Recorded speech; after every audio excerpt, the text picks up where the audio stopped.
We all love curry and we all love meal prep, so let's combine the two to create a fantastic, delicious meal that you can eat throughout the week or place in the freezer and eat at a later date. So welcome to episode 5 of Meal Prep Mondays. Let's get straight into it. Please sit back, relax and enjoy.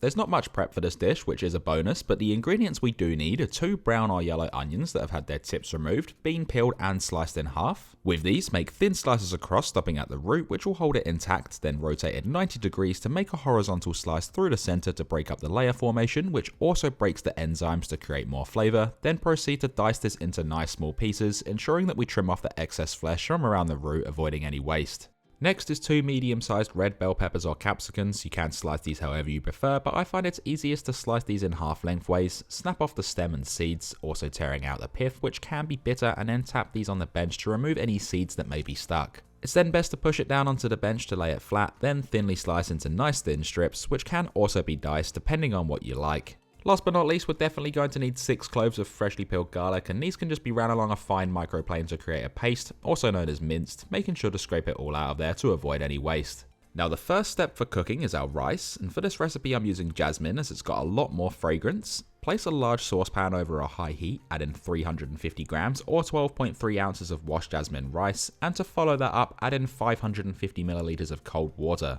We can also add in 4 fresh kaffir lime leaves, which add an incredible infusion that can be substituted with the zest of 1 lime and a small pinch of sea salt flakes to taste. Let's then give this a quick stir to break up any potential clumps and bring it to a boil. Then once boiling, reduce the heat to low, place on a lid and let cook for 12 minutes undisturbed.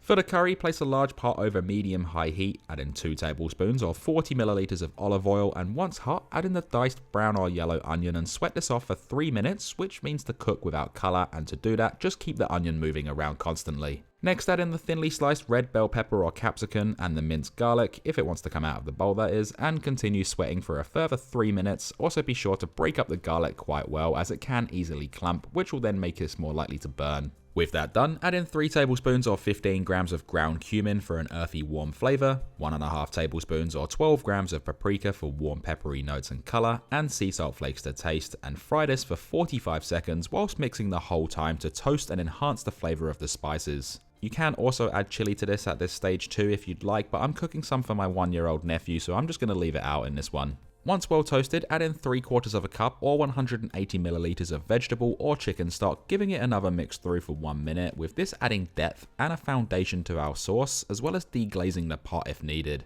Let's then follow that up with 1.5 cans or 600 grams or 1.32 pounds of diced tomatoes to create the gravy, 2.5 tablespoons or 35 grams of brown sugar to balance the acidity and create a nice light molasses flavour, and 1 1/4 cans or 500 milliliters or 2 cups of coconut milk to give this a fantastic creamy texture and beautiful rosé-like colour. All of this can then be given a really big mix through for those flavours to become friends and bring this to a heavy simmer.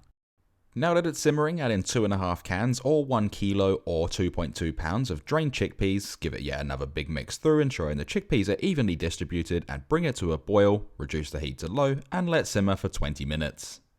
Back to the jasmine rice that's been cooking away for 12 minutes. This can now be taken off of the heat, but leave the lid on for a final 10 minutes to finish steaming. Then carefully remove the lid, watching out for the steam. Remove and discard the kaffir lime leaves if using, as they've completed their infusion, and using a fork or spatula, fluff up the soft jasmine rice. And what you should have is this beautifully cooked rice with nothing stuck to the saucepan, then remove it from the stovetop.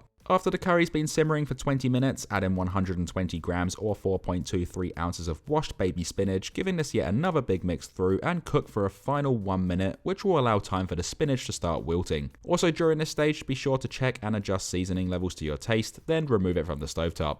As for serving up, I recommend 180 grams or 6.35 ounces of rice in each container, and 300 grams or 10.5 ounces of the delicious curry. It's then completely optional, but you can serve with a wedge of lime in each container, as well as some coriander or cilantro, which creates 5 delicious servings. Another optional step is to serve alongside some natural Greek yogurt if you wish to do so. Just make sure you don't reheat the meals with this on top. That's why I'm doing this in separate containers.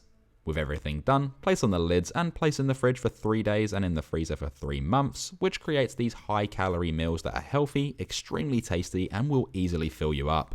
As for reheating, place in the microwave until hot throughout, and the best part about meal prep is we've just saved time and money throughout the week, creating these complete containers of absolute deliciousness, and the final part of all of this is that we can then dig in.